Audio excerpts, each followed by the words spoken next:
Et voilà. Donc, qu'est-ce que vous avez dit pendant la pause?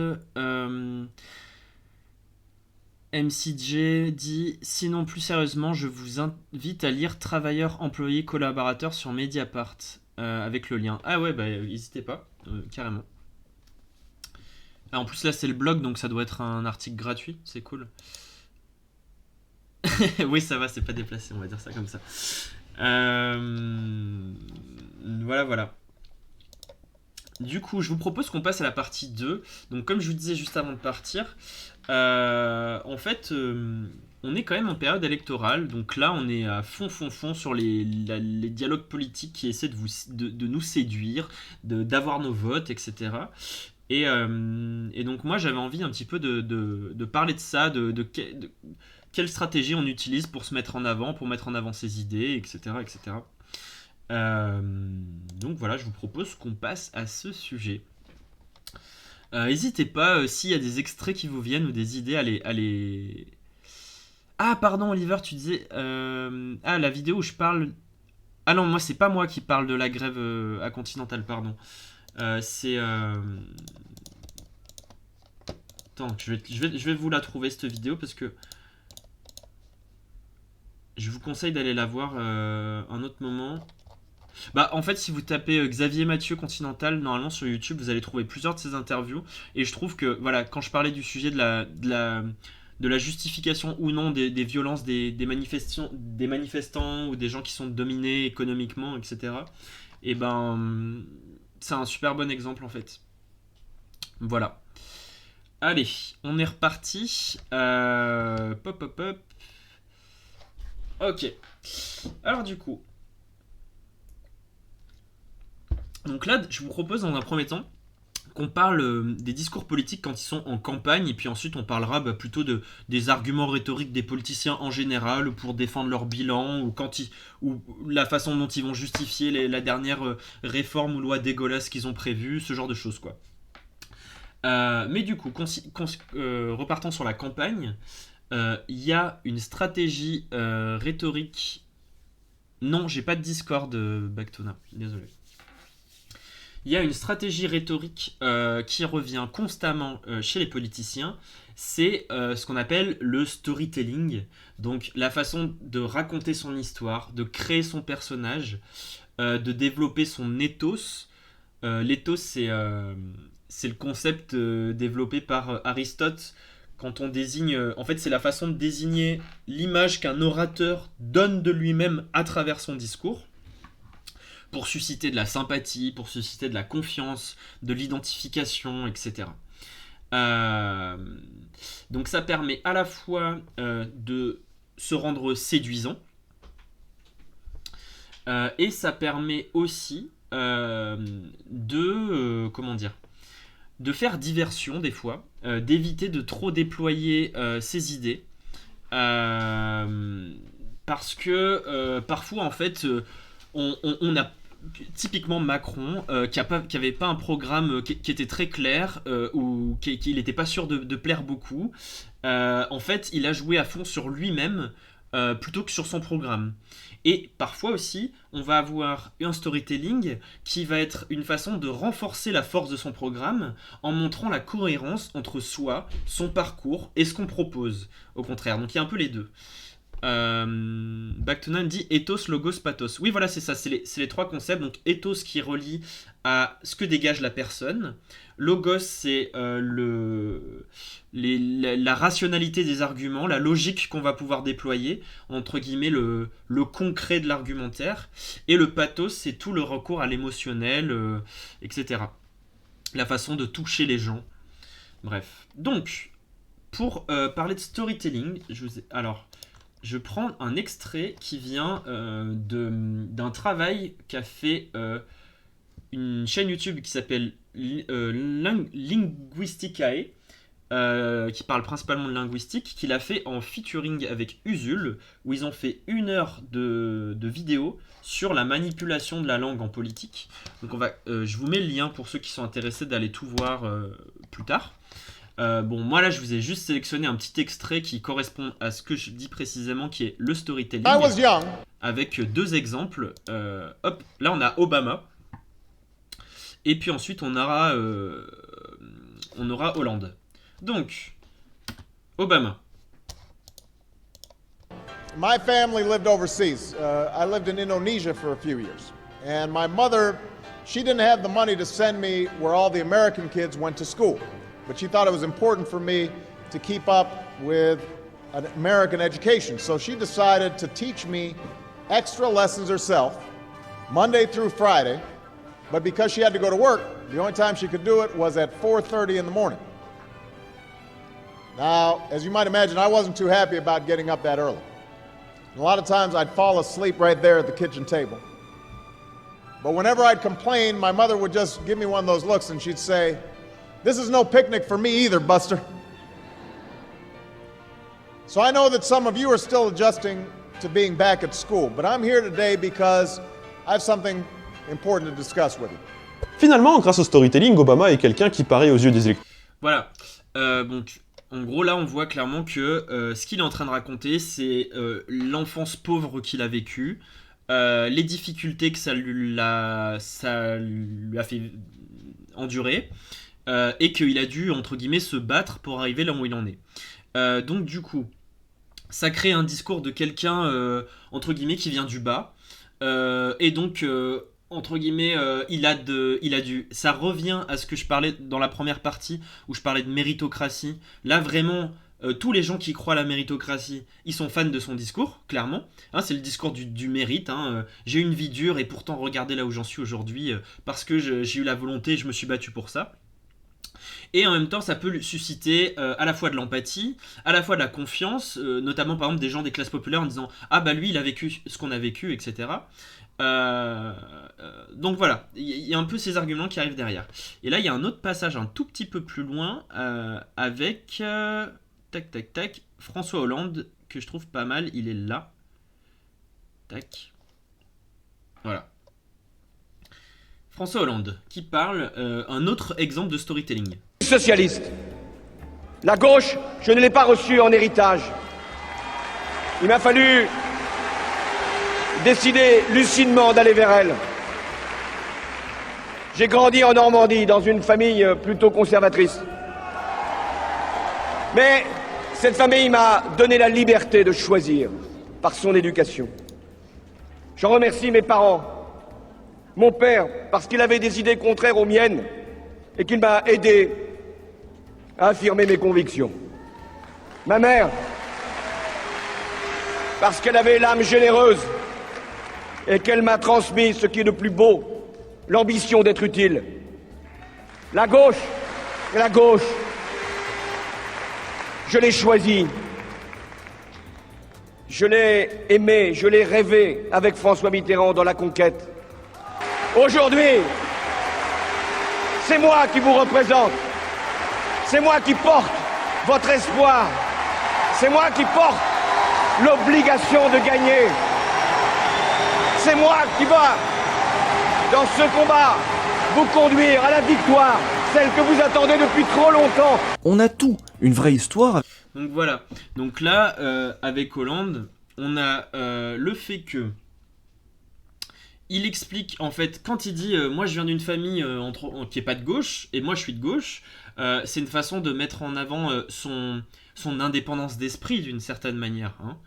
Le fait que c'est entre guillemets un libre penseur hein, qui se serait affranchi de ce qu'on lui a dit de faire.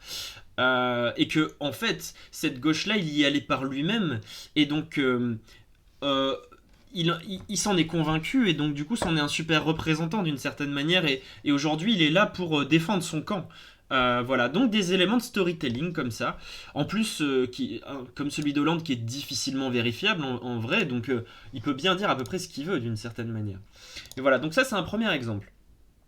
Donc là donc avec Obama et Hollande, mais bon, allez, donnons-lui le mérite du doute et disons que effectivement c'est exactement comme ça que ça s'est passé. Mais bon, parfois, il y a certains candidats qui n'ont pas d'éléments de leur vie personnelle qui va leur permettre de développer le discours qu'ils souhaitent. Et donc, tu as différentes façons de faire ça pour quand même faire du storytelling. Par exemple, d'associer des récits qui ne te concernent pas directement à ton parcours. J'ai pas trouvé une vidéo avec une qualité audible suffisante, mais du coup j'ai retrouvé une partie d'un discours de Sarko que je vais vous lire. Donc Sarkozy en 2007 quand il était en campagne pour la présidentielle, et à un moment donné où il essaie de justifier les raisons qui l'a poussé à se déclarer en campagne, à se déclarer candidat à la présidentielle, quoi, ce qui est pas rien. Et donc qu'est-ce qu'il nous dit Sarkozy? Il nous dit: j'y suis allé avec mes rêves de jeunesse qui ne m'ont jamais quitté. J'y suis allé avec ma longue expérience politique qui m'a tout appris. Donc là, ça lui donne déjà ma longue expérience politique, ça montre que ça développe son ethos de voilà, je sais de quoi je parle, je suis quelqu'un de sérieux, de professionnel, tout ça. Et attention, là, on va rentrer à fond dans le pathos. J'y suis allé avec en moi le souvenir de cette famille à la Courneuve qui pleurait la mort d'un petit garçon de 11 ans. J'y suis allé avec dans la tête la voix de ce petit garçon que je tenais par la main devant le cercueil de son père gendarme et qui me tirait par la manche en me disant « Sors mon papa de la boîte ». J'y suis allé avec devant les yeux l'image de la jeune Gofrane battue à mort et atrocement torturée parce qu'elle refusait de donner son numéro de carte bleue à ses bourreaux. Fin de la citation.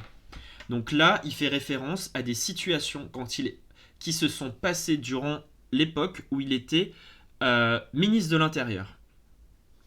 Donc lui, en fait, il n'a pas forcément un vécu qui va susciter l'empathie et le logo et créer du pathos chez les gens. Mais c'est pas grave en fait. Et je trouve ça extrêmement cynique et glauque ce qu'il fait. Il va prendre des exemples de choses qui sont absolument horribles et en disant c'est en leur nom que je me bats. Et ça va lui donner. C'est une façon aussi de se donner une certaine une certaine dignité, une certaine grandeur d'âme, vous voyez. Voilà. Ça lui donne de la consistance, de la crédibilité parce que, en fait, à travers la façon dont il crée son discours, on a l'impression que lui, il a été touché directement. Et donc, on ne peut pas douter de sa détermination à se battre pour ces gens-là. Vous voyez un petit peu la façon dont on peut créer ça aussi. Et ça d'ailleurs, ça rentre... attendez, je retrouve ça. En fait, ça, ce qu'il est en train de faire, c'est ce qu'on appelle de la prosopopée. C'est-à-dire que tu fais parler quelqu'un qui n'est pas là, ou tu fais agir quelqu'un qui n'est pas là. Soit parce qu'il est absent, soit parce qu'il est mort, etc. Donc cette personne-là, elle ne peut pas te contredire à ce moment-là. Donc tu peux dire à peu près ce que tu veux. Et c'est quelque chose que les gens font tout le temps, enfin les politiciens font tout le temps. Ils font un acte de prosopopée, par exemple, quand ils disent « Je me suis baladé hier au marché et j'ai rencontré un type, il était agriculteur. Il m'a raconté son histoire et il m'a dit patati patata patata. » Et évidemment, les gens qu'ils vont rencontrer dans leurs histoires, ils sont toujours d'accord avec eux et ils attendent toujours ce que eux proposent. Ouais, pareil, super. Antoine dit... dans le chat, exemple, les Français. C'est exactement ça.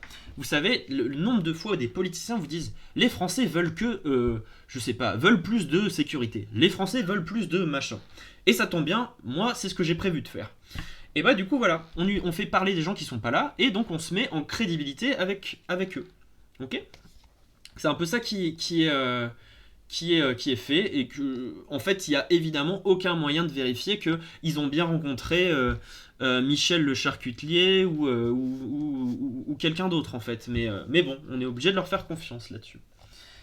Et il y en a d'autres aussi qui peuvent créer de toutes pièces leur histoire en présentant des faits de vie qui ont été détournés, en jouant sur leur apparence. Et le meilleur exemple de ça, à ma connaissance en France, c'est Laurent Wauquiez. Donc Laurent Wauquiez qui est président de région d'Auvergne-Rhône-Alpes et qui pendant ses campagnes politiques, enfin pour être élu, visait notamment tout ce qui était l'électorat rural, notamment les agriculteurs qui peuvent bosser en Auvergne, etc. Et pour ça, il a essayé de développer une image d'un homme qui est ancré à son terroir. Pour créer une opposition avec les élites parisiennes technocratiques ou à l'échelle d'Auvergne-Rhône-Alpes ça va être les élites lyonnaises, vous voyez. Lui il va dire que non, lui il a grandi au Chambon-sur-Lignon qui est une ville de Haute-Loire et il dit ouais moi j'ai grandi là-bas, j'ai fait ma scolarité là-bas, etc. Sauf qu'en fait En fait, ce qu'il oublie de dire, c'est que certes, il a grandi au Chambon-sur-Lignon, mais il a fait sa scolarité dans un collège qui est très chic à Paris, par exemple. Évidemment, ça, il l'a pas dit. Antoa dit jusqu'à son accent, effectivement, il avait même pris des cours pour parler un accent bien rural, vous voyez, pour pousser le niveau du mec, quoi. Il a aussi prétendu avoir une relation d'amitié très forte avec sœur Emmanuelle, qui est morte, hein, donc elle peut pas lui dire le contraire. Et là, c'était plutôt pour toucher l'électorat catholique. Sauf que ça a été fact-checké et démenti, notamment par l'assaut de sœur Emmanuelle, où personne n'a jamais entendu parler des rencontres qui citaient entre lui et elle, etc. En plus de ça, il a créé des artifices d'apparence. Tout à l'heure, j'ai parlé plusieurs fois de l'éthos et de aussi ce qu'on renvoie même physiquement, symboliquement, etc. Et bah, c'est quelqu'un qui, par exemple, s'est teint les cheveux en blanc pour avoir l'air plus âgé et plus crédible. C'est quelqu'un aussi qui utilise souvent sa doudoune rouge avec laquelle il va se balader souvent. Notamment, là, j'ai la scène où il va au salon de l'agriculture. Alors, décidément, je le cite beaucoup aujourd'hui, mais ça, c'est tiré encore d'une vidéo de Usul quand il fait ouvrir les guillemets. Donc là, je prends juste l'extrait de la vidéo. Mais regardez-moi ça. Donc là, il est au salon de l'agriculture avec sa doudoune rouge qui fait un petit peu mec du vrai peuple, entre guillemets, ou je sais pas quoi, où il va taper le cul des vaches pour montrer qu'il s'y connaît, quoi. Les grosses qualités d'hydrogène, ouais. Déjà, c'est ça, elle a une production moyenne avec de très bons taux. Tu sens quoi que je regarde un peu? Ouais. Un taux de TV, je regarde un peu. Surtout le... Alors, montre-moi un peu. T'es à combien, là, en poids? C'est 884, là. Ah, ça, c'est une merveille, ça. Hein? Alors ça, vous connaissez pas, vous. Je crois que ce mec veut que les paysans votent pour lui. Voilà, bonne conclusion. Je vous mets la vidéo en entier sur le chat si jamais ça vous intéresse. Donc c'est 12 minutes sur Laurent Wauquiez. Faites-vous plaisir si vous avez envie. Mais voilà, donc en gros un peu un exemple caricatural de ce qu'on peut faire en termes de storytelling. Quand notre histoire nous donne pas les bons éléments à raconter, c'est pas grave, on va les créer, hein, d'une certaine manière.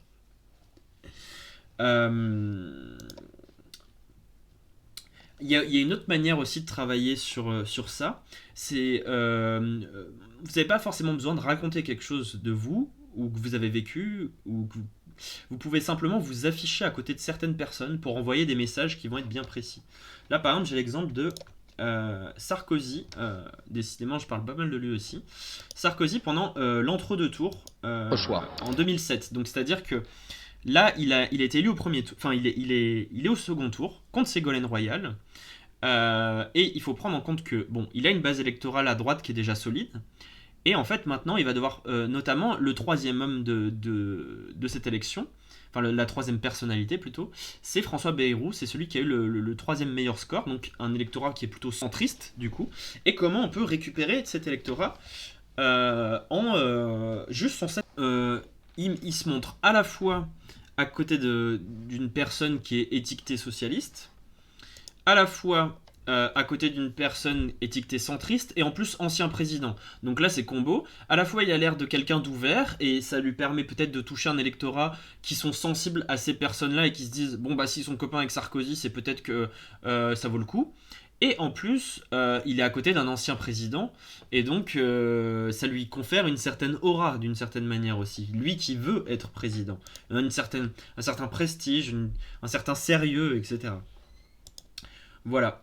Donc là, c'est un peu des exemples comme ça. On a aussi... à quoi ça sert d'autres... Enfin, il y a quoi comme autre manière d'utiliser du storytelling? Il y a une manière... en fait, parfois, et là, vous allez le voir typiquement... pas mal dans cette campagne, il y a énormément de candidats déclarés, et il y en a certains qui portent des projets qui sont assez similaires. Et du coup, comment tu fais pour te justifier devant des médias quand on te pose la question mais pourquoi, qu'est-ce qui vous différencie de machin, ou pourquoi vous vous déclarez alors qu'il y a déjà truc et en fait, vous pouvez pas juste dire, en fait, oui, on a à peu près les mêmes idées, mais je privilégie mes intérêts personnels et ceux de mon parti plutôt que travailler avec telle ou telle personne, par exemple. Ils peuvent pas dire ça, donc il faut bien qu'ils se trouvent des façons de se différencier.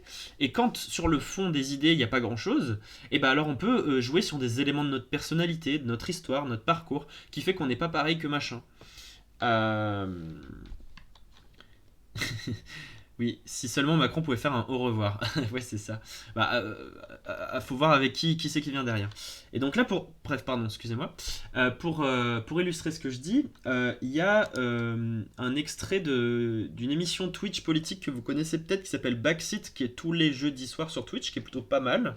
Et sur cet extrait-là que j'ai trouvé, il y a Philippe Juvin. Donc Philippe Juvin, c'est un des candidats à la primaire LR. Un des moins connus. Et donc, on lui pose la question là, mais au fond, pourquoi vous présentez alors qu'il y a Xavier Bertrand qui se présente et vous avez à peu près les mêmes idées? Et donc là, regardez comment il va se justifier.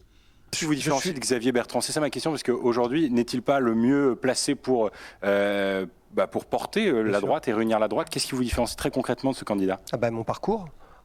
Je n'ai pas le parcours des autres. Je suis un homme politique avec de l'expérience. Ça fait 20 ans que je suis maire.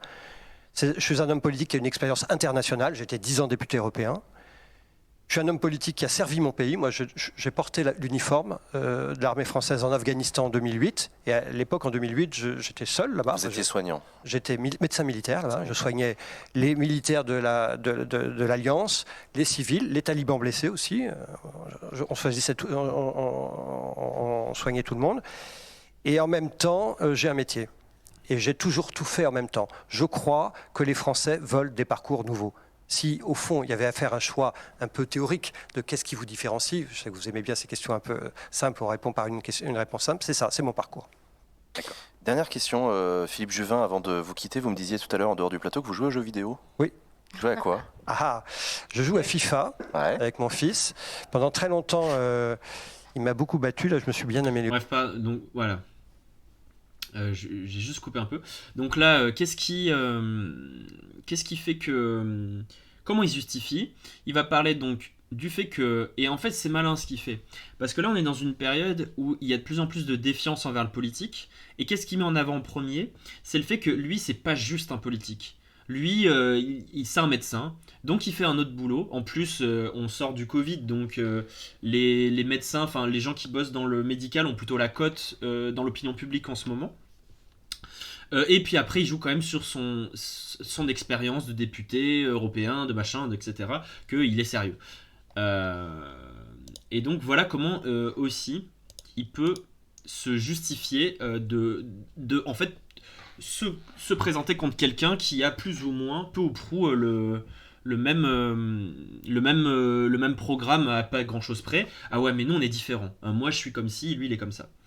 Il y a quelqu'un qui dit c'est le lobby pro-Usul ici. Alors ouais, j'avoue qu'aujourd'hui j'utilise pas mal de séquences de lui, mais écoute, je trouve que ce qu'il fait c'est plutôt cool. Mais après ouais, c'est surtout que dans ces émissions, ouvrez les guillemets, il y a plein de passages médiatiques différents qui sont déjà découpés, donc ça me fait gagner du temps. Parce que quand vous épluchez 2 heures de débat pour trouver 5 secondes de passage, c'est un peu chiant, c'est un peu long. Voilà. Et là, la question de la fin que moi je trouve terrible, hein, c'est et alors du coup, vous aimez bien les jeux vidéo et ça revient à quelque chose d'ailleurs qui est intéressant. Enfin, je trouve dommage qu'à Backseat ils font ça par exemple, parce que c'est déjà quelque chose qui revient beaucoup dans les médias mainstream. C'est que en fait, ils raffolent tellement du storytelling, les médias, que ça dépolitise des fois complètement les enjeux. Alors bon. Là, Backseat, c'est pas trop grave parce que c'est juste la dernière question d'une interview de 40 minutes et jusque-là, ils ont parlé de politique. Mais parfois, il y a des émissions, à la télé notamment, où on parle plus de la vie privée de certains politiques que d'autres choses. Notamment, il y a une émission qui est développée par Karine Le Marchand qui s'appelle Une ambition intime, où vous avez une interview d'1 heure de quelqu'un avec des questions sur son enfance, sur ce qu'il aime bien manger, sur ses hobbies, etc. Et en fait, nous, si on aime bien la même chose qu'eux, on peut se sentir proche du coup, on peut s'identifier. Alors que fondamentalement, leurs idées, elles puent la merde. Typiquement, on va voir... Jordan Bardella qui vous montre la dernière recette de cuisine qu'il a appris chez lui, ou Marine Le Pen sur son bateau qui va faire de la pêche, vous voyez ce genre de truc quoi.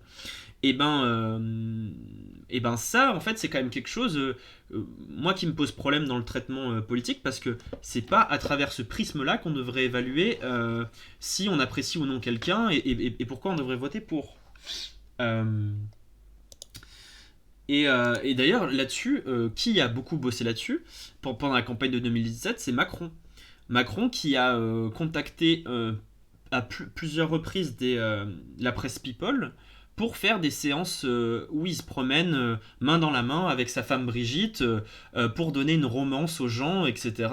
Et créer un couple glamour, quelque chose de beau auquel les gens peuvent s'identifier, notamment aussi à travers la différence d'âge. Ils ont 20 ans d'écart mais ils s'aiment si fort, c'est beau, etc.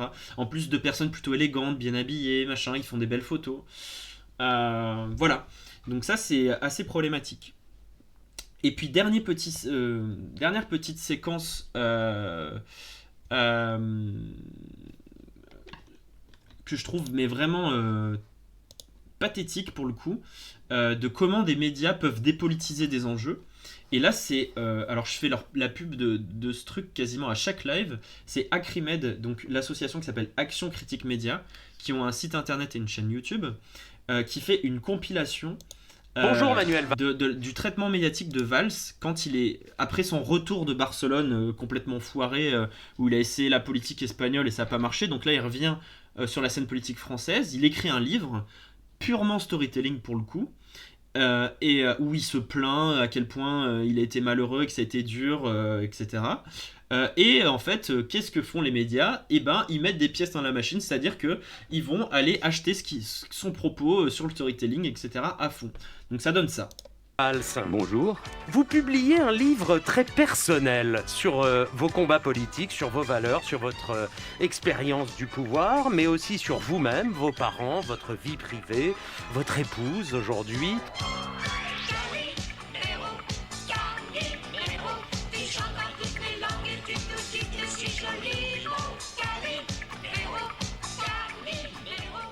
Au fond, première question, Manuel Valls, ce livre, est-ce votre manière de casser ce malentendu, ce grand malentendu entre les Français et vous-même ?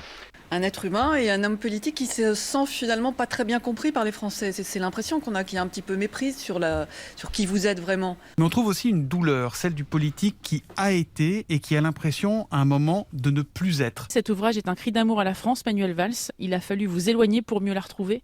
Et aujourd'hui, vous êtes plus détendu alors ?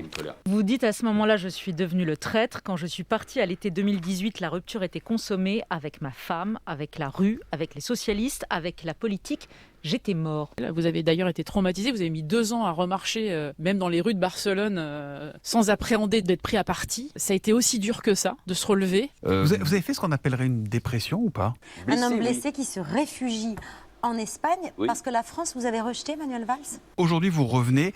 Est-ce que ce départ, en fait, c'était une fuite ? On pourrait penser que vous ne parlez que de choses positives et finalement vous êtes extrêmement juste sur vos sentiments. Je crois que c'est la première fois qu'on vous découvre, Manuel Valls. Votre intimité, on sent que c'est quelque chose qui a été douloureux. Moi, je vous ai dit quand vous êtes rentré dans ce studio, j'ai lu votre livre et je trouve que pour la première fois vous brisez l'armure. On a l'impression de vous connaître enfin un peu. Simplement préciser que c'est un livre intéressant parce qu'il est à la fois politique, mais il est aussi très personnel. Oui. Et vous êtes quelqu'un quand même assez pudique. Vous n'êtes pas quelqu'un, vous répondez pas. Là, il est pudique jusque-là.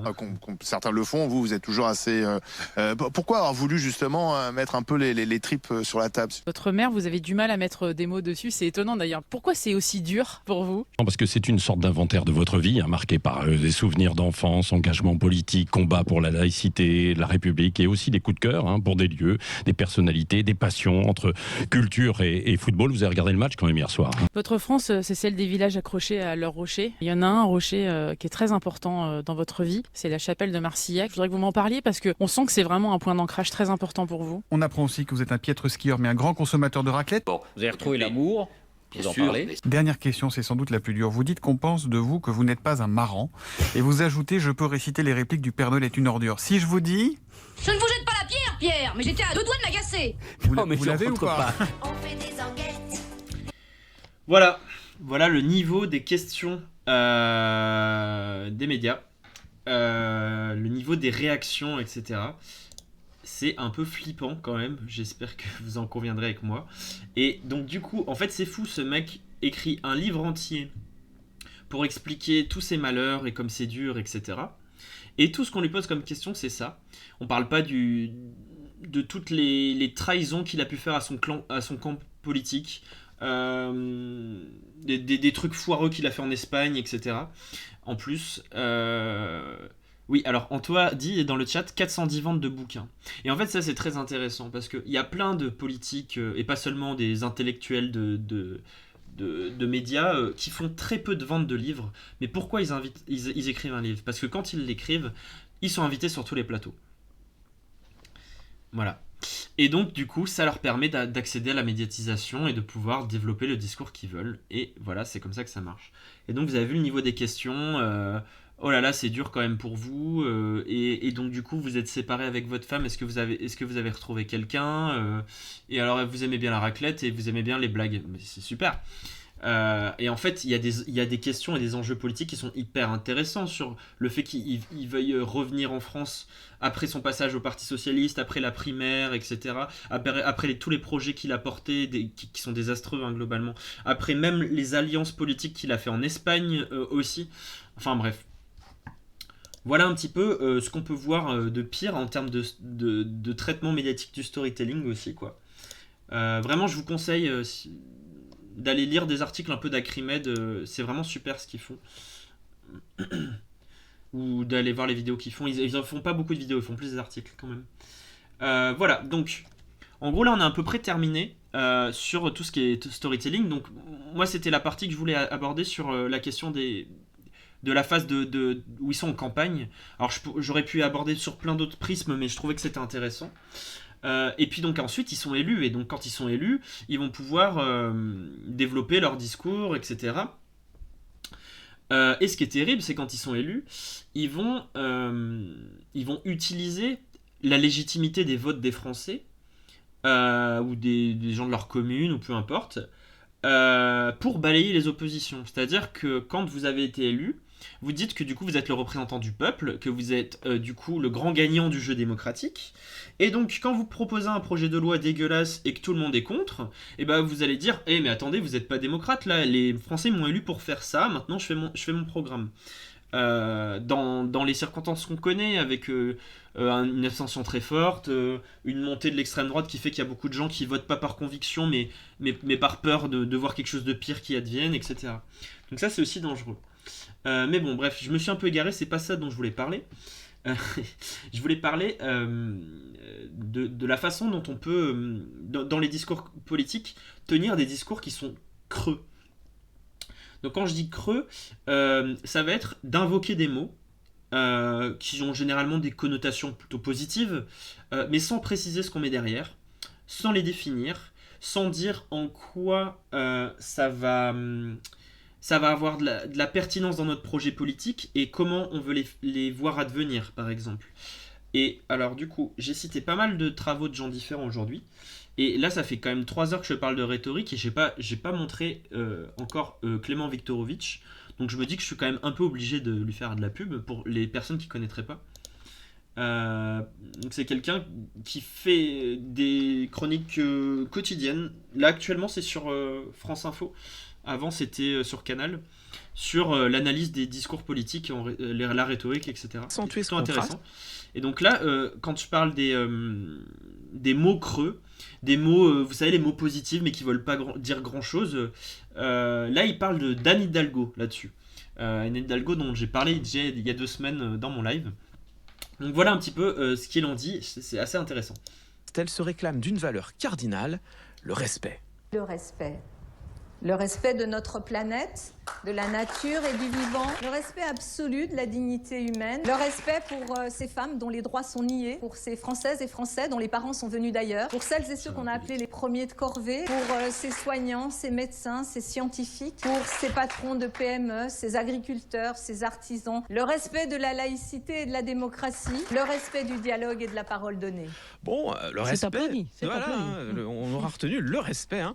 Alors ça, en rhétorique, c'est intéressant en réalité. C'est ce qu'on appelle le respect, un concept mobilisateur. C'est-à-dire un mot creux, flou, vide de sens, tout en étant tout de même connoté positivement. Pour les hommes et les femmes politiques, c'est donc un outil extrêmement précieux. Il permet de ne pas dire grand-chose tout en mettant tout le monde d'accord avec soi. Et d'ailleurs, pour en avoir le cœur net, figurez-vous qu'il y a un outil. Il suffit de se demander s'il serait possible raisonnablement de revendiquer l'inverse. Pourrait-on se réclamer de l'irrespect, du mépris ou de la suffisance? La réponse est évidemment non. Quand Anne Hidalgo fait une longue énumération de tout ce qui, selon elle, mérite le respect, elle fait plaisir à tout le monde, mais sur le fond, elle ne dit rien à personne. Mais il ne faut pas être dupe, Clément, ce type de mots, c'est typique des campagnes électorales. Oui, bien sûr. Le changement de François Hollande, la bienveillance d'Emmanuel Macron, on peut même penser à la remontada d'Arnaud Montebourg plus récemment. Il est fréquent que les candidats se choisissent un mot qui les singularise et devient leur outil de communication. Mais dans le cas d'Anne Hidalgo, je crois que cela va un peu plus loin. Dimanche, c'est tout son discours qui était structuré autour de ce type de concept. Un projet qui mettra résolument le pays sur la voie de la réconciliation, de l'apaisement, de la sécurité, de la justice sociale et aussi de la justice climatique. La force de l'engagement, la volonté du rassemblement. Sauver la planète, construire une république forte et juste, une France plus sûre, retrouver le goût du dialogue et du débat. On peut changer la vie, on peut changer le monde. Bon alors là c'est un festival, un projet de réconciliation et d'apaisement par opposition j'imagine à ceux qui prônent la discorde, une république forte et juste par contraste sans doute avec ceux qui veulent une république faible et injuste, changer la vie et le monde au contraire de ceux bien évidemment qui aiment le statu quo. Bref, on le voit, dans ces exemples il y a des mots très enthousiasmants mais pas l'ombre d'une véritable proposition politique. Et alors certes, il y a un petit effet de montage, mais j'ai laissé de très nombreuses occurrences de côté. Tout le discours était saturé de ces concepts mobilisateurs. Voilà. Donc, on voit bien à quel point on peut créer un discours creux en agitant plein de mots, qui sonnent plutôt bien aux oreilles globalement, même si moi j'aurais des critiques à faire quand même sur son discours par rapport à ce que j'ai évoqué en première partie d'émission, notamment sur le fait que il y a de la négation de la conflictualité sociale dans ce qu'elle dit à fond, par exemple. Mais donc du coup, elle va développer un discours qui va pas être clivant, qui va pas envoyer forcément des messages qui sont très forts, mais qui va fâcher personne du coup. Et donc, qu'est-ce qui va rester aux gens après ça, aux récepteurs du discours? Eh ben, pas forcément des idées très claires, mais une sorte de vague souvenir de termes positifs, sans pouvoir restituer forcément le sens exact. Mais bon, c'est pas grave. Par exemple, il y a une époque où j'écoutais pas mal de chroniques de Guillaume Meurice, vous savez, le gars qui fait des micro-trottoirs à France Inter, et il allait souvent à la sortie d'un meeting politique en allant voir des gens en disant alors qu'est-ce que vous en avez pensé, et les gens disent c'était super, vraiment ce type-là, cette femme-là, formidable, je suis hyper d'accord avec ce qu'elle dit, avec ce qu'il dit, etc. Et là, généralement, la deuxième question qu'il posait, c'est et du coup, il propose quoi de concret que vous trouvez intéressant? Et le nombre de gens qui ne savent pas répondre et qui disent je sais plus trop, mais en tout cas, c'était bien, je sais pas l'expliquer, mais... Et en fait, qu'est-ce que ça veut dire de ça? Ça veut dire que des gens sont allés à un endroit, on leur a envoyé du storytelling, du pathos, du machin, des mots qui sonnent bien à fond, et on en ressort avec une impression plutôt positive, et au final, il n'y a pas de fond. Il n'y a pas de fond, et les gens s'en rendent pas toujours compte, mais on était contents, on a passé un bon moment. Et en plus, si quelqu'un développe une bonne image, un bon ethos, une image positive, on va garder ça surtout en fait. Cette personne-là, elle parle bien. Elle s'exprime avec conviction, etc., etc. Et alors pour le coup, Hidalgo, moi je la trouve pas très bonne oratrice dans son ethos. Je trouve qu'elle manque un peu de dynamisme, etc. et tout ça. Mais bon, l'idée est là quand même.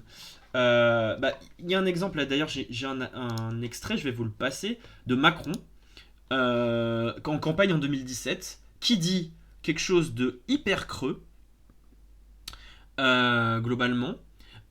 En fait, on ne sait pas ce qu'il raconte, mais attention, il le dit avec conviction. Et ça suffit à des gens pour être séduits, en fait. Et regardez ça. Regardez, regardez là, qui c'est? Benalla, il était déjà là à cette époque, c'est mort quand même.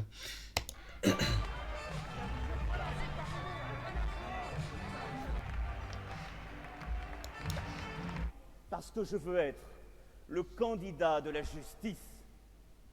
Je suis le candidat du travail. Alors du coup, qui est pour l'injustice? Pas grand monde. Mais alors, quelle justice, ça veut dire quoi? On sait pas. Candidat du travail, pareil. Il y a quelques semaines, j'avais fait un sujet sur le clivage gauche-droite et j'évoquais le fait qu'il y avait des valeurs qui pouvaient être évoquées autant à gauche qu'à droite, mais pas pour en signifier la même chose. Le travail, c'est le cas. Et la justice, d'ailleurs, c'est le cas aussi. Quelqu'un de droite pourra entendre la justice comme... la justice c'est trop laxiste, il faut la rendre plus ferme. Et quelqu'un de gauche pourra entendre la justice comme la justice sociale, par exemple. Le travail, c'est pareil. Quand on dit je suis le candidat du travail, quelqu'un de gauche peut l'entendre comme on va revaloriser les travailleurs et les travailleuses, on va les payer mieux, on va améliorer leurs conditions de vie, leurs conditions de travail, etc. Ou on peut l'entendre comme un discours de droite, on va faire bosser les gens plus longtemps, plus tard le soir, etc.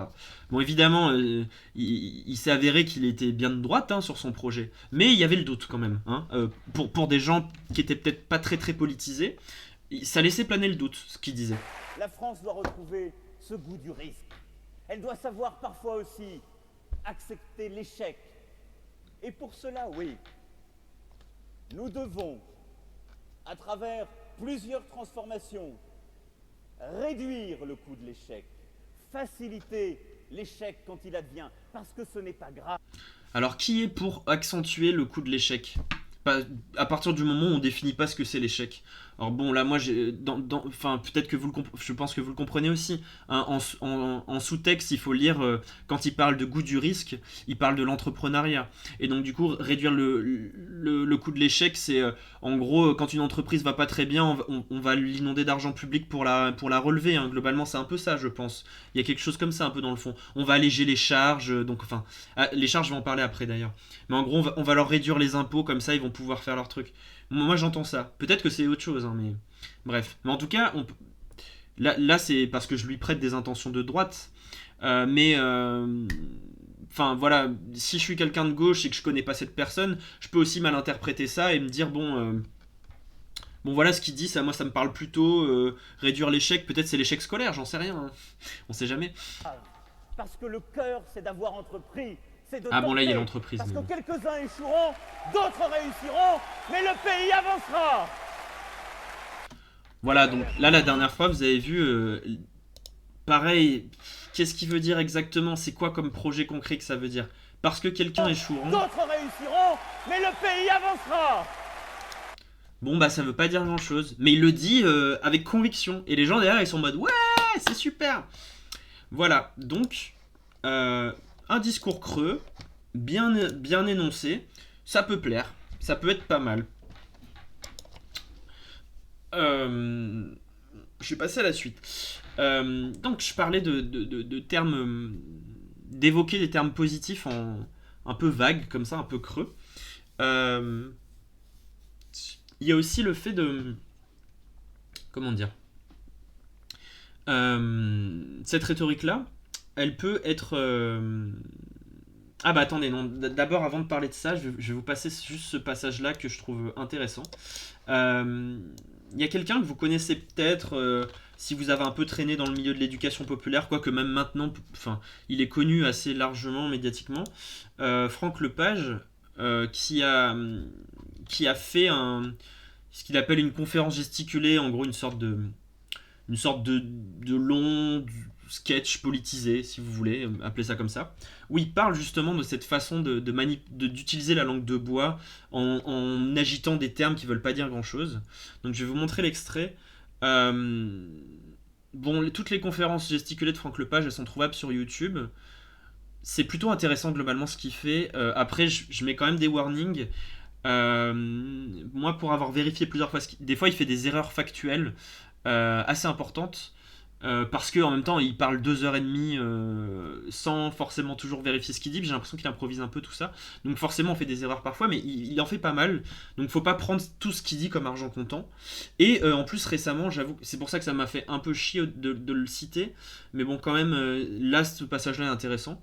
Depuis le Covid, il a quand même pas mal viré conspi en disant des trucs un peu...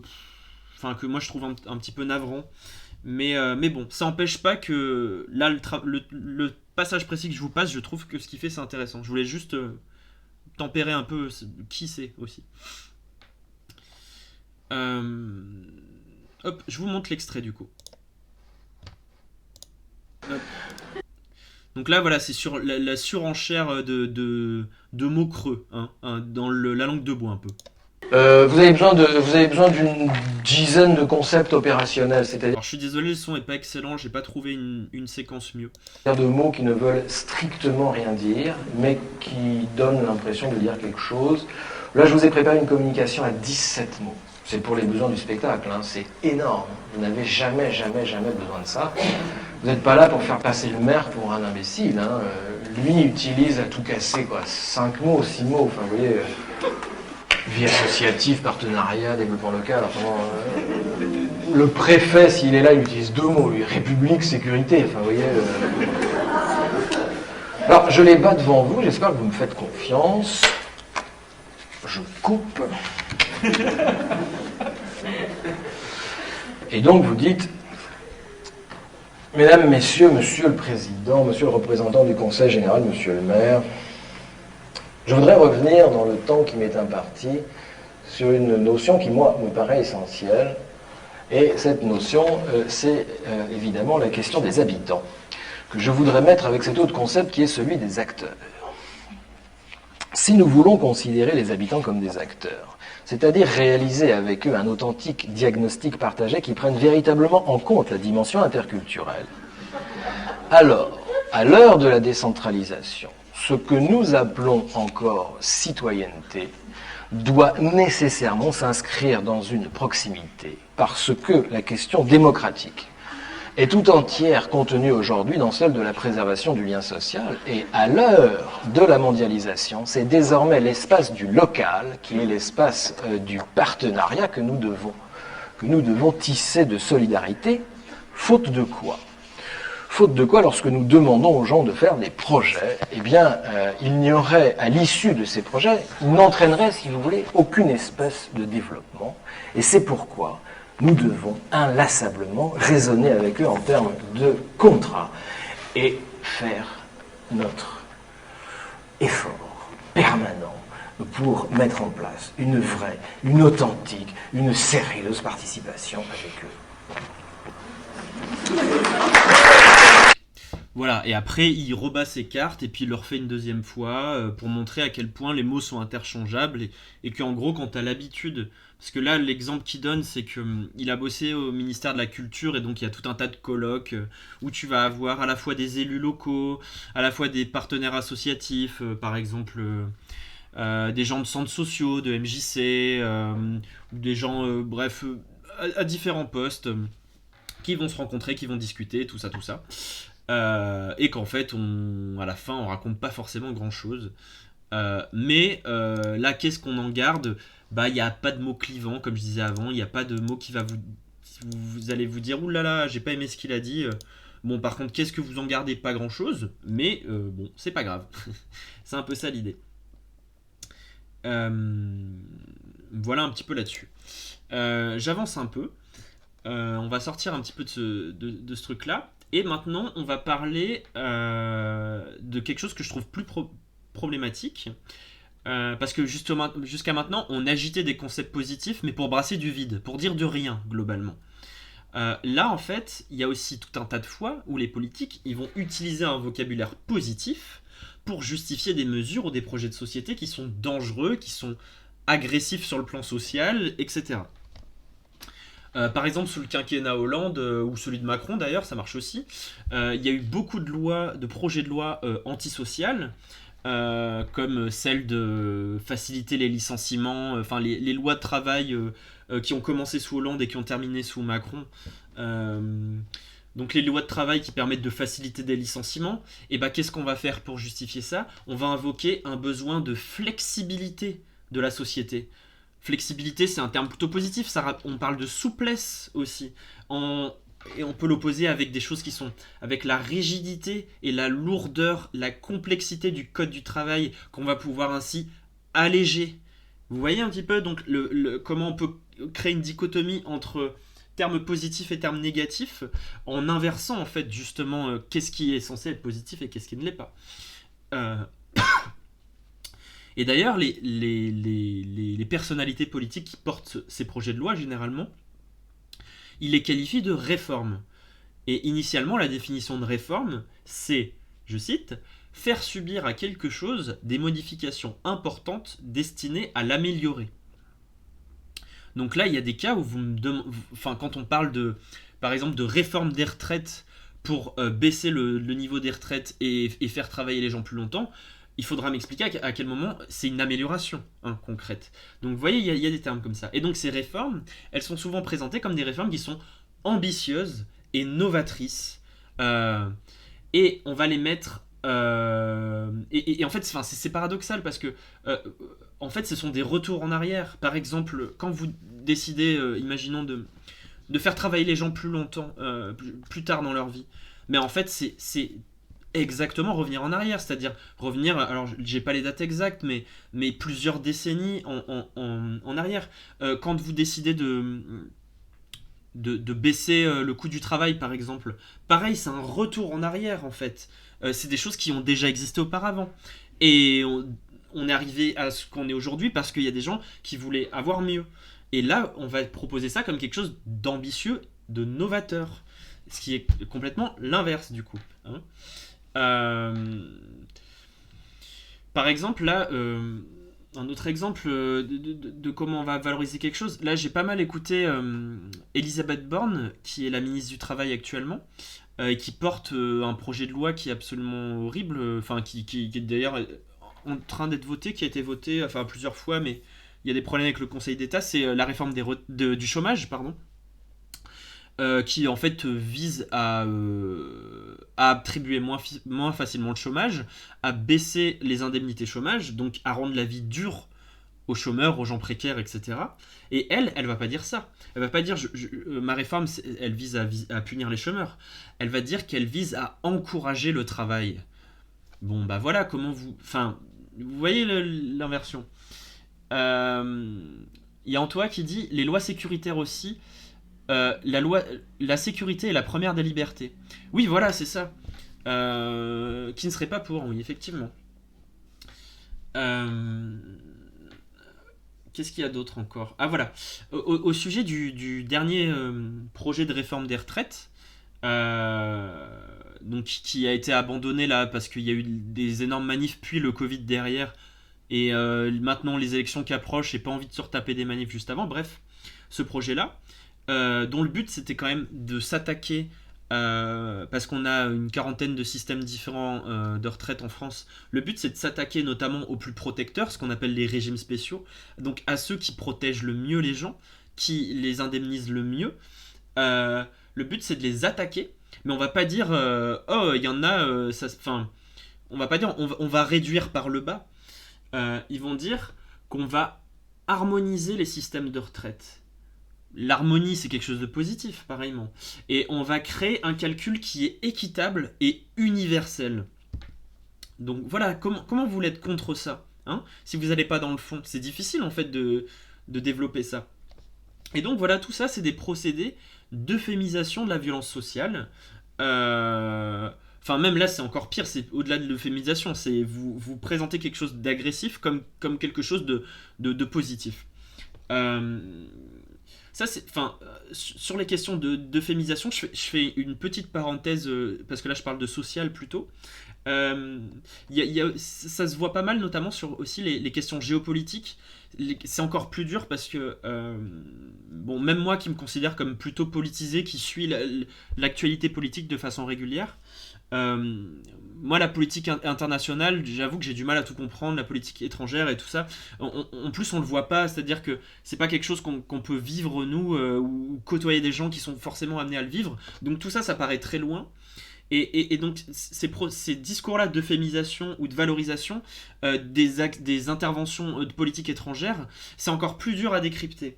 Par exemple, il y a un truc qui est typique, mais quand il y a des interventions militaires, un bombardement, on va pas dire on a bombardé un village, on va dire on a effectué des frappes chirurgicales. Le terme chirurgical qui est quand même lié aux soins, alors qu'on tire sur des gens, vous voyez. Donc ça, c'est pas facile. Et là, j'ai une citation de George Orwell, qui écrivait sur son...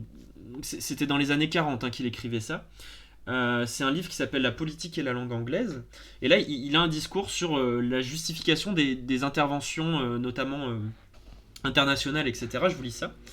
Sur la politique étrangère, tout ça. Je cite. « Les discours et les écrits politiques sont pour l'essentiel une défense de l'indéfendable. Des événements comme la continuation de la domination britannique en Inde, les purges et les déportations en Russie, le lancement de la bombe atomique sur le Japon, peuvent bien sûr être défendus, mais seulement avec des arguments que la plupart des gens ne peuvent pas reprendre à leur compte et qui ne s'inscrivent pas dans les buts professés par les partis politiques. Ainsi, le langage politique consiste-t-il pour une grande part en euphémisme, pétition de principe et pure confusion. Des villages sans défense sont bombardés par l'aviation, les habitants sont chassés vers la campagne, le bétail est passé à la mitrailleuse, les maisons sont incendiées, on appelle cela pacification. Des millions de paysans se font voler leurs fermes et sont jetés sur les routes avec pour seul viatique ce qu'ils peuvent porter, on appelle cela transfert de population ou rectification de frontières. Des gens sont emprisonnés pour des années sans jugement, ou abattus d'une balle dans la nuque, ou envoyés mourir dans les camps de bûcherons de l'Arctique, on appelle cela élimination de suspects. Une telle phraséologie est nécessaire pour susciter les images qui leur correspondent. Prenez par exemple un professeur anglais qui vit à l'aise et qui défend le totalisme russe.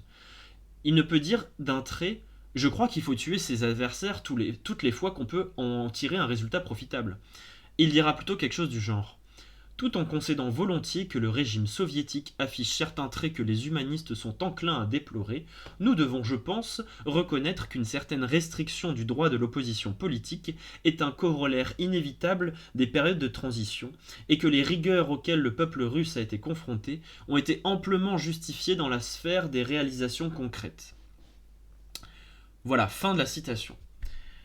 Donc là, je pense qu'il y a pas mal d'exemples qui illustrent à la fois comment on peut donner à quelque chose de violent un aspect, une dénomination positive, comme la pacification. Comment on peut euphémiser un discours en le rendant complexe, en mettant des interjections pour modérer, en disant... comment dire... je pense que... en expliquant le fait que c'est compliqué, en essayant de pondérer un petit peu, etc. Vous voyez voilà. Donc je vais juste lire le chat une seconde.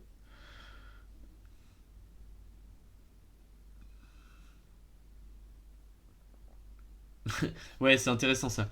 Il y a des textos qui disent « Sur le Covid, un politique avait justifié le fait de faire payer les tests comme une bonne chose parce que si on fait payer les tests, c'est parce qu'il y a moins de cas. » Ouais, c'est intéressant, effectivement. Comment on peut retourner complètement des situations. Bon, revenons à la question sociale et ressortons des questions de politique étrangère, etc. Donc voilà, quand on parlait de retraite, de chômage, etc., qui elles, les projets, les réformes, les projets de loi, tout ça, sont évidemment présentés comme des trucs progressistes et positifs, et elles sont opposées à quoi ? Comment on va désigner des opposants à ces lois-là ? On va les traiter de conservateurs. On va dire que c'est des immobilistes qui sont hostiles au progrès. Alors, mais là, c'est une renversion, une confusion qui est totale, hein, parce que le conservateur, en plus, le conservateur, ça renvoie aussi à une idéologie qui est liée à la droite. Le conservatisme, on veut maintenir la société telle qu'elle est, et on veut freiner les progrès. Mais quand on parle de conservateur, c'est face à des progrès sociaux.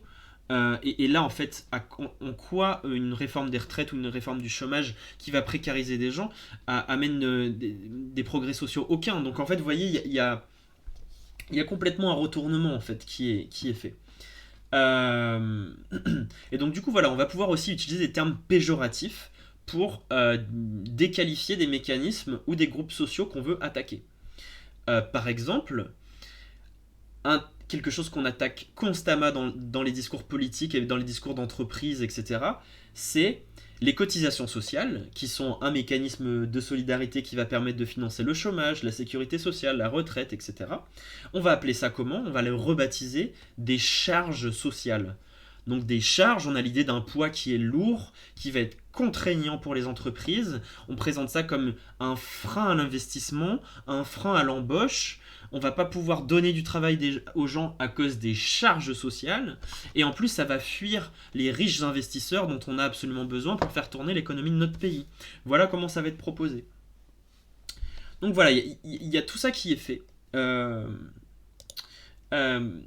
y a aussi un travail rhétorique qui va viser à nier le statut de dominé à certaines populations.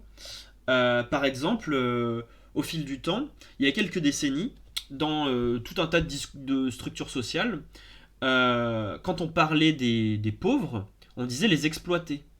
Alors, évidemment, les gens de droite ne le disaient pas, mais il y avait énormément de gens qui disaient « Ah là là, ces populations exploitées ». Aujourd'hui, généralement, quand vous bossez dans des assos, dans des centres sociaux, dans des trucs comme ça, on va parler de défavorisés. Dans l'idée d'exploiter...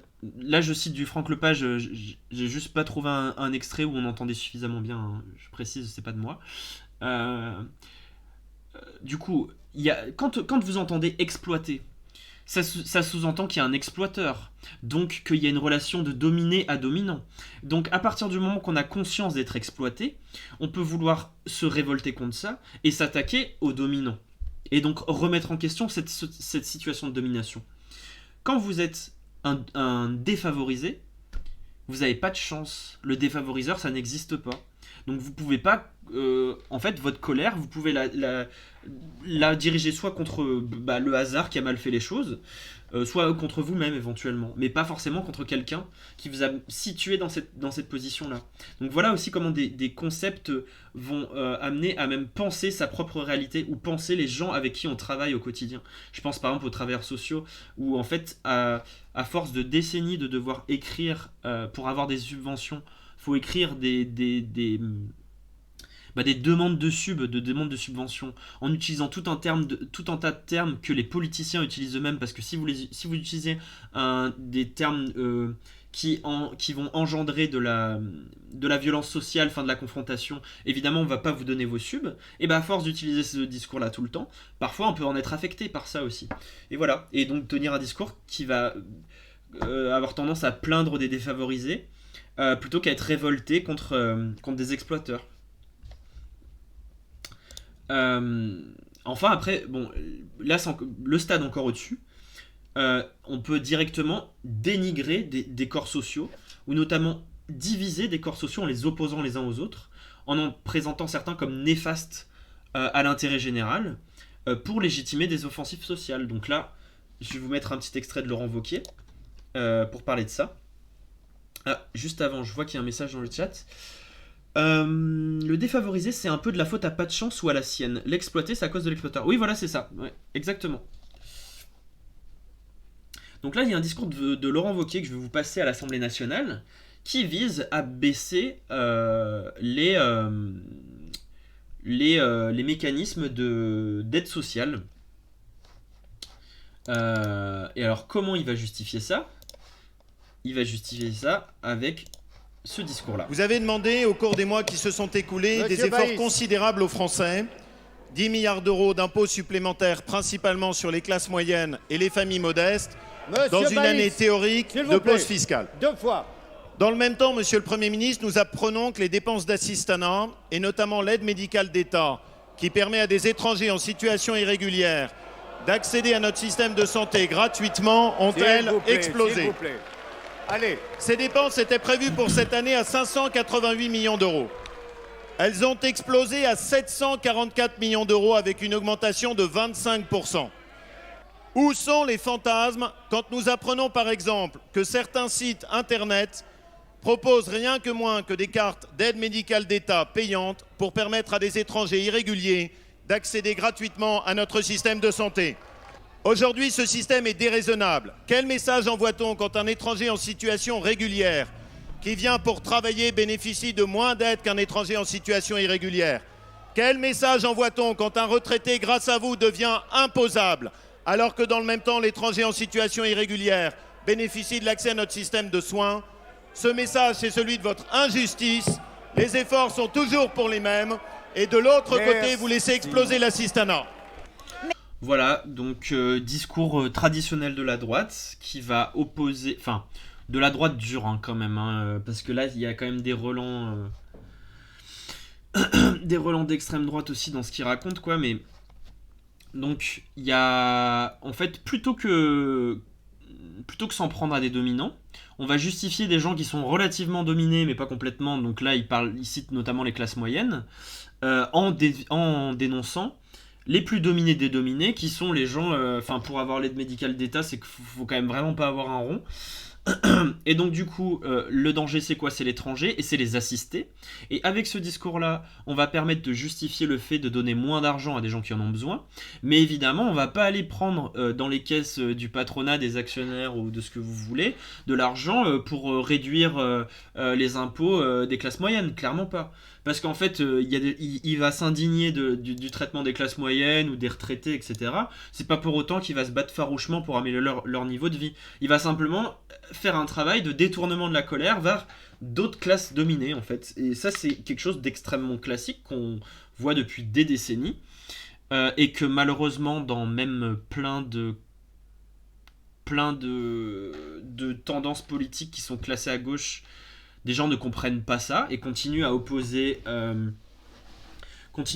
différentes strates de domination les unes avec les autres. Et je trouve que c'est extrêmement navrant, en fait.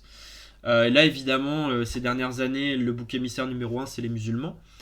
Mais bon, dans quelques années, ce sera peut-être autre chose. Au début du quinquennat Valls, on parlait beaucoup des Roms, par exemple. Bon, voilà. Bref. Je continue.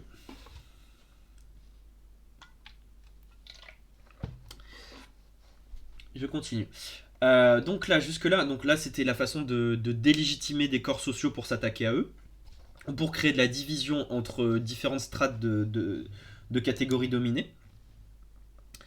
Maintenant, là, je vais vous parler des justifications techniques. C'est le fameux recours à l'expertise. Maintenant, d'ailleurs, vous voyez bien, les plateaux de médias sont truffés d'experts en tout genre. On me dit que Valls a continué sur les Roms. Putain, mais il est vraiment navrant, ce type. Oui, pardon. Donc, il y a de plus en plus d'experts sur les plateaux télé, etc. Et en fait, les politiques se drapent aussi parfois dans la position d'expert, dans la position de quelqu'un qui connaît les chiffres, qui connaît la réalité des chiffres, et qui fait que c'est pour ça que c'est comme ça et c'est tout. Et que en fait, c'est une façon, si vous voulez, de gommer son idéologie. Par exemple, comment on va pouvoir utiliser des justifications techniques? Typiquement les retraites. On va vous dire, ah mais les gens vivent plus longtemps, donc ils doivent travailler plus longtemps. C'est logique. C'est-à-dire que c'est pas... En fait, on n'a pas d'autre choix, quoi. C'est comme ça, c'est tout. Et ça, c'est une façon d'occulter tout un tas d'autres façons de régler le problème. En fait, il y a plein d'autres manières de gagner les thunes pour financer les retraites, autres que faire travailler les gens plus longtemps. Mais voilà. Et par exemple, on justifie régulièrement les attaques de la fonction publique, la suppression de fonctionnaires, etc., à cause de la dette, le discours de la dette publique. C'est les chiffres, c'est comme ça, c'est tout. La France va mal, la France est endettée, et donc c'est la crise et on n'a pas le choix, en fait. C'est comme ça. C'est de la même façon quand je parlais plus tôt en entreprise, quand il parlait du problème de la concurrence ou de la compétitivité pour justifier qu'ils montaient jamais les salaires. C'est un peu la même chose. Alors, je vous montre un extrait qui est édifiant là-dessus, de François Fillon, pendant la campagne de 2017, où il rencontre... Il va rencontrer des infirmières et des aides-soignantes qui leur racontent leurs difficultés, et voilà comment il réagit. Retard, bonjour. Ce sont des aides-soignants, des infirmières, qui sont essentiellement au syndicat CGT. Est-ce que vous avez spontanément quelque chose à dire à Monsieur Fillon? Vous voulez augmenter le temps de travail à 39 heures. Vous vous imaginez la pénibilité de notre travail? Est-ce que je peux vous donner un peu, quand même, quelques éléments d'explication? Je vous écoute, allez-y. Il faut savoir qu'on est dans une situation financière très difficile. Si on veut que les fonctionnaires, les employés du secteur public et des augmentations de salaire. Dans un contexte financier comme celui-là, il n'y a qu'une seule solution, c'est de proposer une augmentation du temps de travail. 39 heures, on les fait déjà. Mais, On récupère l'RTT. Eh ben, il faut qu'elle soit payée. Il faut qu'elle soit payée. Mais nous, on a besoin de notre RTT pour reposer. Parce que l'épuisement professionnel, il arrive aussi. On est deux pour 84 la nuit. Il faut répondre au téléphone, il faut répondre aux sonnettes. On fait les soins jusqu'à 3 heures du matin. Et vous dites que je ne pouvais pas faire 39 heures hebdomadaires. Non, c'est pas possible. L'épuisement, Qu'en pensez-vous? L'épuisement, déjà, en travaillant de nuit. Je pense simplement que partout autour de nous, on est à 39 heures. Voilà. Voilà, donc là, elles expliquent à quel point elles sont éclatées de fatigue de faire le boulot qu'elles font. Et lui dit oui, mais bon, c'est autour de nous, donc il entend les autres pays européens, les autres pays sont à 39 heures, donc on n'a pas le choix, il faut qu'on suive. Justification technique. Évidemment qu'il peut pas leur dire en fait j'en ai rien à foutre de vous, en fait que vous cassiez le dos à faire ça, c'est pas mon problème. Il peut pas le dire comme ça. Besoin, c'est des moyens humains. Mais il faut le payer, madame. Mais oui, donc on attend de votre part. Il faut... Que je fasse de la dette supplémentaire. Pas de dette. Bah oui, mais si, c'est Pas ça de aujourd'hui. dette, nous... La moitié quasiment de C'est notre vous qui budget, il est gérez, en dette. mais nous, on a besoin du personnel parce que nous travaillons avec les humains. Il faut trouver Voilà. un compromis, donc plus de personnel, mais aussi personnel. un peu plus d'heures travaillées. Alors, ce que dit M. Fillon, c'est qu'il ne supprimera pas les postes d'aide-soignants, les postes soignants. Non seulement ça, les mais je postes dis que s'agissant... administratifs. Je dis ça... Moi, je suis non. administratif, par exemple. Oui, mais je pense qu'il y a beaucoup d'endroits où... Il y a beaucoup d'endroits où on pourrait réduire les contraintes administratives. Il y a beaucoup de formulaires inutiles, de bureaucratie inutile. Quand vous enlevez un agent administratif dans un service, qui c'est qui le fait derrière? C'est l'infirmière. Si c'est pas l'infirmière, ça sera l'aide-soignant. Comment ça se passe dans ces cas-là? Aujourd'hui, vous voulez nous faire travailler 39 heures, mais je pense que vous avez trouvé la solution pour les retraites. Parce qu'on ne va pas rester longtemps en retraite, nous, au niveau où on en est. Vous savez que la durée de vie, elle s'est allongée de façon considérable, mais surtout... Non, pour la vôtre. Non. Merci, messieurs, dames. Vous pouvez que les débats sont...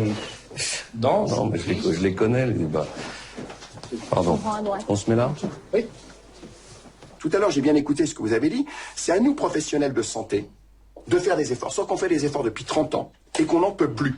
On n'en peut plus. Là, aujourd'hui, ça craque de partout. Vous savez, la situation sociale dans les hôpitaux est pire que celle qu'on a connue à France Télécom à ses heures les plus sombres. Vous avez vu les multiplications des suicides. C'est catastrophique. C'est-à-dire qu'on nous dit, faut toujours faire plus avec moins. Et c'est ça que nous ont dit les personnels, et y compris chez les médecins. Ça, le problème, c'est qu'on est dans un débat totalement idéologique. Je veux bien qu'on ne débatte qu'avec des hommes et des femmes qui ont une vision idéologique des choses. C'est normal, ça fait partie du jeu. Enfin, c'est pas la vision globale des Français. On a écouté tout à l'heure.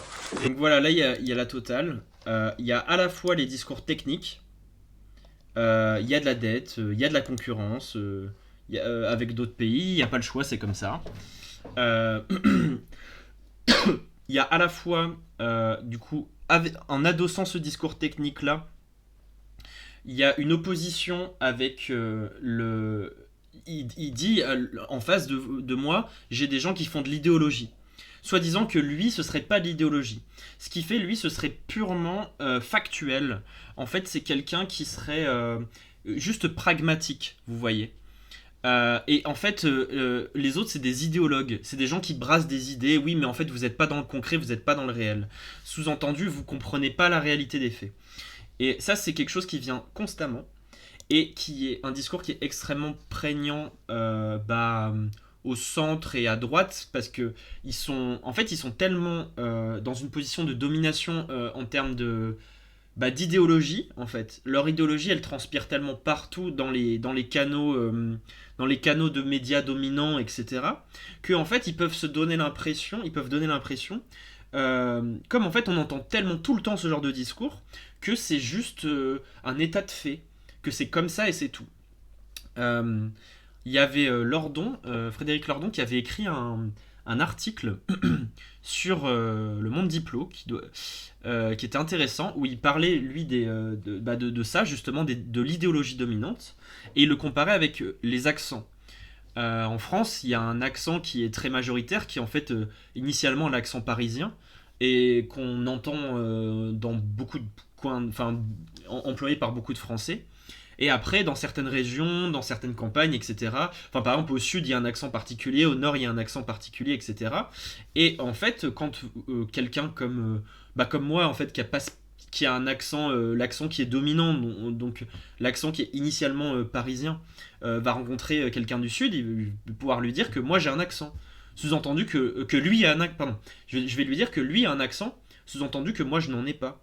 Simplement parce que la majorité des gens autour de moi ont le même que moi et j'ai l'impression que je n'en ai pas. C'est la même chose avec l'idéologie. En fait, ils portent tellement tout le temps tous les mêmes idées, les mêmes projets, les mêmes programmes qu'on a depuis des décennies au pouvoir, qu'on entend constamment dans les médias, etc., qu'ils peuvent donner l'impression que quand on s'oppose à eux, en fait, on fait de l'idéologie, mais eux n'en font pas.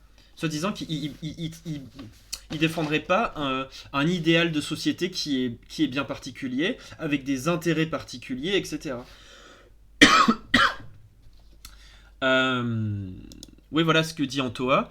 Le statu quo, c'est le factuel. Voilà, c'est ça. Et là, il y a un autre exemple que je trouve intéressant. J'étais tombé sur un débat il y a quelques années. Enfin, c'est pas si vieux que ça, en fait. C'est au début du quinquennat Macron, je crois. Entre Darmanin et Besancenot. Et justement, en fait, à ce moment-là, Darmanin est pas encore l'immonde Darmanin est pas encore ministre de l'Intérieur. Il est encore ministre du budget. Donc c'est plutôt les questions administratives qui gère. Enfin, les questions financières qui gère. Et on va voir du coup comment donc Besancenot lui dit. Je me dis qu'il y a matière à discuter. Donc ma question est la suivante. Est-ce que vous ne pensez pas, vous qui... Voilà, pardon, excusez-moi, ça s'est lancé un tout petit peu vite. Je ne sais pas ce qu'ils font de cet argent-là. Je me dis qu'il y a matière à discuter. Donc ma question est la suivante. Est-ce que vous ne pensez pas, vous qui avez trouvé beaucoup d'énergie pour défiscaliser les plus riches, que nos parents, nos grands-parents, nos papis, nos mamies, nos arrière-grands-parents méritent plus d'attention que les actions, les transactions financières, les lingots d'or que vous avez défiscalisés? Réponse de Gérald Darmanin. Alors vous faites beaucoup d'idéologie, monsieur Besancenot, je vais essayer de vous répondre pragmatiquement. Parce que c'est concret là. Peut-être que contrairement à vous, moi j'ai géré des EHPAD, j'en ai 4 dans ma commune et j'étais président du CCAS. Dans une ville qui n'abrite pas de très nombreux milliardaires. Voilà, donc là, c'est un mini extrait, mais c'est très clair ce qu'il fait. Hein. Vous faites de l'idéologie, moi je suis pragmatique. Et en plus, il utilise son expérience personnelle pour dire « Regardez, moi je connais la réalité du terrain. Ok, je suis dans une commune, il y a des EHPAD, je sais ce que c'est. Je les administre, etc. » Donc voilà. Et là, j'ai un autre extrait du même débat que je vous montre dans une seconde. Où il y a un deuxième round où il se passe à peu près la même chose, hein, mais hop. Judiciaire dans les condamnations.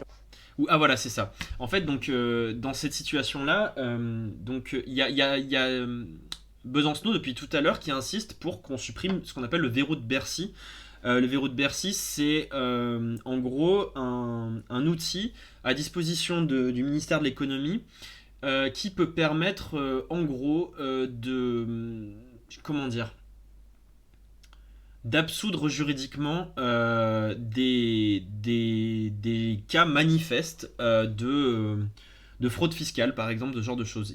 En gros, c'est comme si le ministère de l'économie avait un pouvoir qui pouvait se substituer aux décisions juridiques. Et donc, Besancenot appuie plusieurs fois dessus en disant que, en fait, il faudrait le virer, ce truc-là. Et voilà comment Darmanin réagit.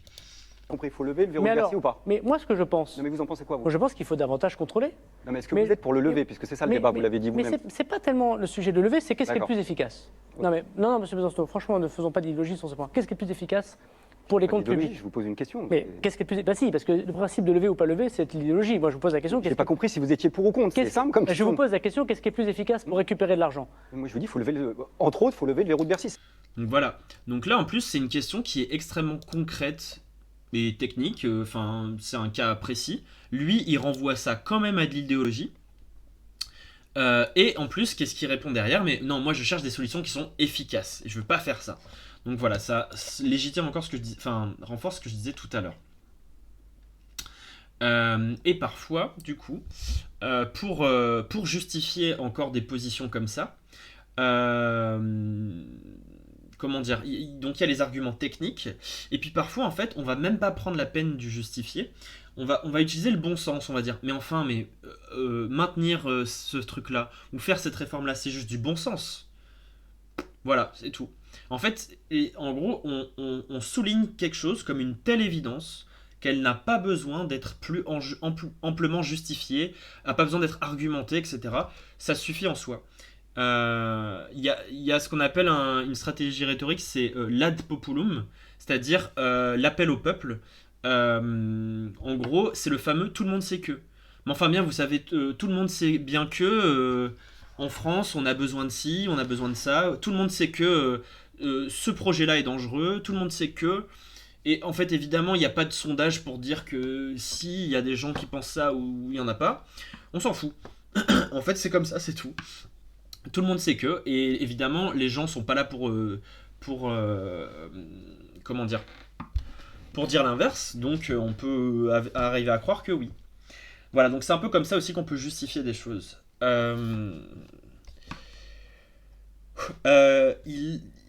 J'ai terminé ma partie sur politique et langue de bois.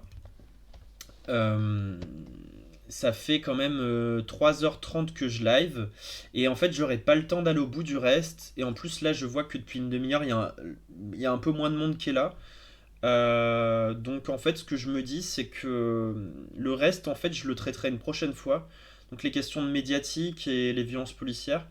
Enfin, bon, pour ceux qui restent, je sais pas si le format vous a plu. J'ai essayé de faire un truc un peu différent de d'habitude. Et en vrai, je suis en train de me dire que je pourrais peut-être faire une série sur plusieurs collections de thèmes, quoi, sur le langage des dominants. Parce que, donc voilà, la médias et police, ça peut me prendre un moment. J'aimerais bien faire aussi sur le langage de l'extrême droite. Aussi sur la question des dominations sexistes, racistes, homophobes, etc. Sur quel argument ça peut reposer, tout ça. Sur quelle stratégie de communication, de discours. Donc en fait, je pense qu'il y a encore matière à au moins 1 ou 2 émissions d'un format comme ça. Donc n'hésitez pas à me dire, vous là, ceux qui sont sur le chat, et puis ceux qui voient ça sur YouTube, n'hésitez pas aussi à mettre un commentaire si ça vous a plu pour me dire si vous avez envie que j'en fasse d'autres, je verrai. Sinon, j'avais prévu pour la prochaine fois de parler d'histoire, de parler des transformations du travail au 19e siècle, et notamment comment ça a impulsé comment ça a modifié les conditions de vie et d'existence des travailleurs, des travailleuses, comment ça a impulsé le mouvement syndical, le mouvement ouvrier, les partis politiques, le socialisme, etc. Dans tous les cas, je préviens juste, je pourrai pas stream la semaine prochaine. Ce sera dans 2 semaines parce que je suis en déplacement la semaine prochaine. Et après, je reprendrai un rythme de 1 stream par semaine. Voilà. Pour ceux qui regardent sur YouTube, n'hésitez pas à aller sur ma chaîne Twitch pour suivre, pour follow, et comme ça vous pourrez éventuellement comment dire, participer au prochain live, parce que j'ai des commentaires YouTube auxquels je dois répondre, mais j'avoue que c'est quand même plus sympa de réagir sur l'instant. Enfin, moi j'aime bien réagir en direct avec vous, ça me permet de corriger un peu ce que je dis des fois. Merci à ceux et celles qui ont suivi. Moi j'ai passé un bon moment, j'espère que vous aussi. Salut Marie, je savais pas que t'étais là. Cool, en tout cas si ça vous a plu, ceux qui restent et celles qui restent. Et voilà, quoi d'autre, je crois pas grand chose en fait. Passez une bonne soirée. Et puis alors attends, je vois juste un message, on me dit j'aurais bien aimé un stream sur le communisme libertaire. Waouh. Ok. Ok, en fait, ouais, j'ai plein de thèmes, de sujets que je voudrais bien travailler. Le communisme libertaire, c'est un sujet qui m'intéresse parce que c'est assez proche de mon idéologie, honnêtement. Mais c'est vrai que c'est des trucs qui demandent du taf. Parce que j'ai pas envie de dire des bêtises, donc ça me prend beaucoup de temps. Là déjà, le prochain sujet historique, je pense que ça va être lourd et long. Donc voilà, mais en fait, je pense que je vais alterner entre des lives avec des sujets qui ont été beaucoup travaillés, comme celui-là quand même m'a pris beaucoup de temps pour recouper toutes les séquences vidéo, penser un peu le fond et tout ça. Et puis quand j'aurai moins le temps, j'essaierai quand même de stream et je ferai un peu plus du react en prenant un débat politique et en réagissant dessus, un truc comme ça quoi. Voilà. J'essaie de maintenir un rythme de 1 par semaine, mais là par exemple celui de cette semaine j'ai préféré le repousser parce que je préfère en faire moins et en faire des trucs pas trop mal plutôt que vraiment dire des conneries. Donc voilà. En tout cas, merci à tous ceux qui ont interagi, c'était chouette de parler avec vous, d'avoir vos avis, vos petites blagues parfois. Voilà. Je vous mets juste avant que vous partiez une dernière fois les liens. Je vous mets le lien du coup pour ma page Facebook parce que en fait c'est là où j'avertis des dates exactes et des horaires exacts de mes lives parce que malgré le fait que j'essaie d'être régulier, ça ne l'est pas toujours. Donc j'ai un compte Twitter aussi que j'ai pas utilisé jusqu'à maintenant, mais je vais me forcer à le faire. Et pour toutes les personnes qui veulent voir le reste, par exemple qui ont vu juste une 30 minutes d'émission, qui ont envie d'avoir en complet, je vous mets le lien de la chaîne YouTube, tac, voilà, où du coup je mets toutes les rediffs, genre celle-là là je vais le mettre dès demain je pense, parce que j'ai un problème sur Twitch, mes rediffs Twitch en fait ça coupe le son de mon PC en fait, je sais pas pourquoi. Donc on entend que ma voix. Donc quand je passe des extraits vidéo, on les entend pas. Donc c'est chiant. Voilà. Il y a... Waouh, bah c'est super gentil. Merci Oussa Mousco, pardon, qui me dit « Je tenais à te remercier en direct, tu m'as aidé à m'éloigner de l'extrême droite. Merci beaucoup. » Ça fait plaisir à entendre parce que... Des fois j'ai l'impression que je parle que à des gens qui viennent mais parce qu'ils sont déjà convaincus de ce que je dis, donc si ça peut influencer des gens là-dessus, bah c'est cool, ça donne une bonne raison de faire ça en tout cas. Bon, je vais finir là-dessus à moins qu'il y ait une dernière réaction, dernière question. Je reste encore quelques secondes et puis s'il n'y a pas trop d'autres interventions, je vais aller tranquillement me coucher en fait, quand même. Je suis un peu fatigué. Visiblement pas, ok. Je vous souhaite une bonne soirée. Des bisous et à la prochaine. Donc du coup, rendez-vous dans 2 semaines. Normalement pour parler d'histoire. Et puis si ça change, je vous préviendrai sur Facebook et Twitter. Bye.